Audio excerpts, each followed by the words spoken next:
Can you imagine that the man who created the world's finest sports car had to spend months of his life in a dark prison cell? A man whose factory was bombed, whose designs were stolen, and who was betrayed by his own peers.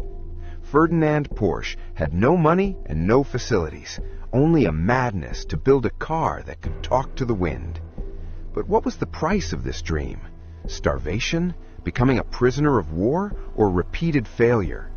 How did he finally build the Porsche despite all these obstacles?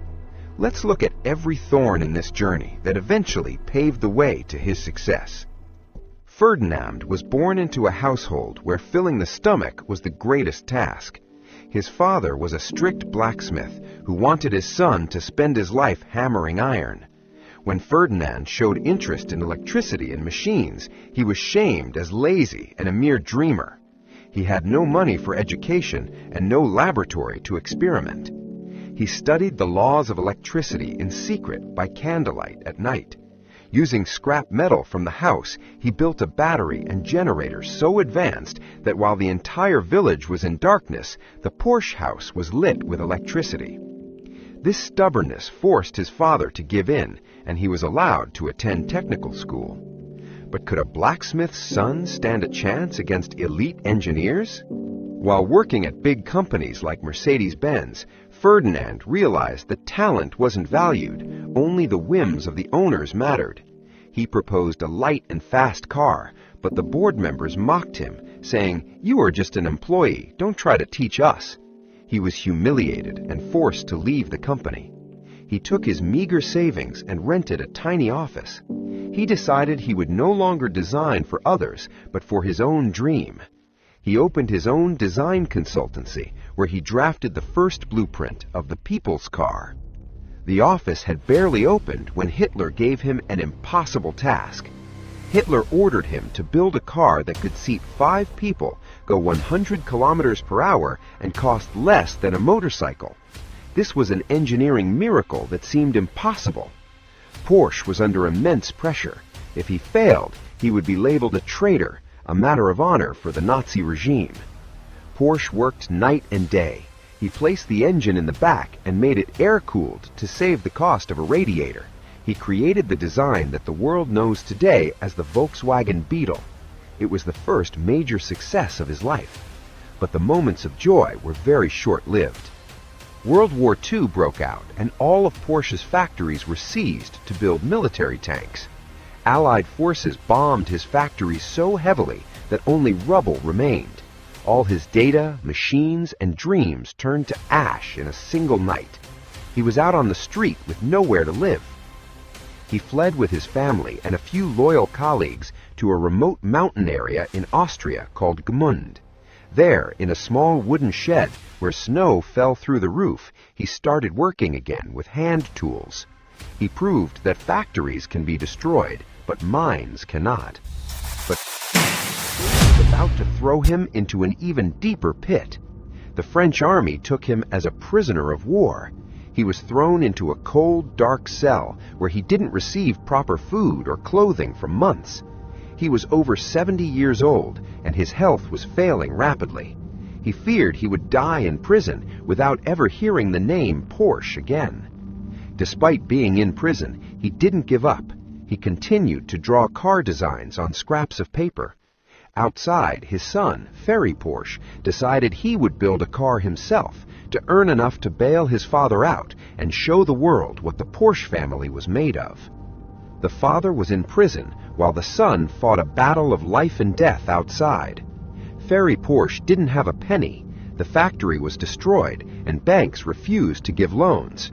There was no money for workers' wages, and often they worked while eating only dry bread.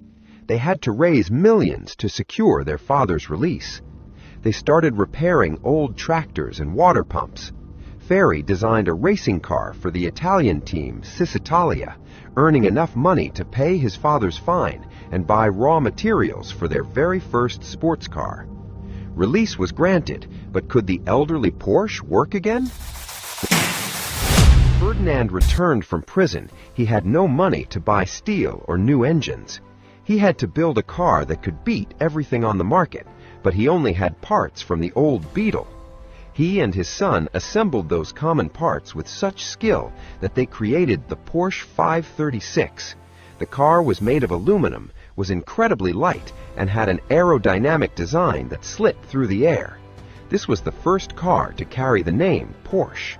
The world saw the car, but there was no one to buy it. When the first Porsche 536 arrived in showrooms, people laughed. They said, "It looks like a strange fish," and "It has a common car engine. How can it be a sports car?" Months passed, and not a single car was sold. The Porsche family was once again on the brink of bankruptcy. They didn't give up and took their car to the racing tracks. When the Porsche defeated cars twice its price in races, the world's eyes turned toward them. Orders started pouring in, and the name Porsche became a brand. Success was within reach when a massive tragedy struck. Ferdinand Porsche passed away just as his greatest dream was becoming a reality. All the responsibility fell on Ferry Porsche, who was accused of not being as brilliant as his father, with critics saying the company would now collapse. Ferry blended his father's philosophy with modernity. He put his entire team to work on a car that could be driven daily but also set the track on fire. He gave the design responsibility to his son, Butzi Porsche, to ensure the obsession in their blood remained. From this effort, the car that changed history was born. Designing the new 911 became a nightmare. Engineers argued that placing the engine in the back made it impossible to balance. The car would flip as soon as it took a turn. The conflict over the design was so intense, the company almost split in two.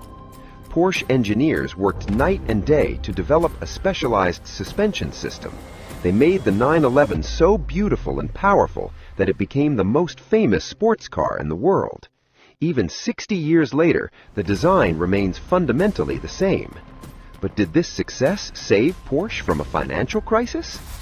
In the 1990s, Porsche was sinking again. Their cars were too expensive, and people now wanted large family cars. Experts declared, "Porsche is finished. Another company will buy it." They made a decision that made all Porsche purists scream. They decided to build an SUV, the Cayenne. If it failed, Porsche would vanish forever. But the car was such a hit that it turned Porsche into the most profitable car company in the world. Where does Porsche stand today? Ferdinand Porsche once said, "I looked around and I couldn't find the car I dreamed of, so I decided to build it myself."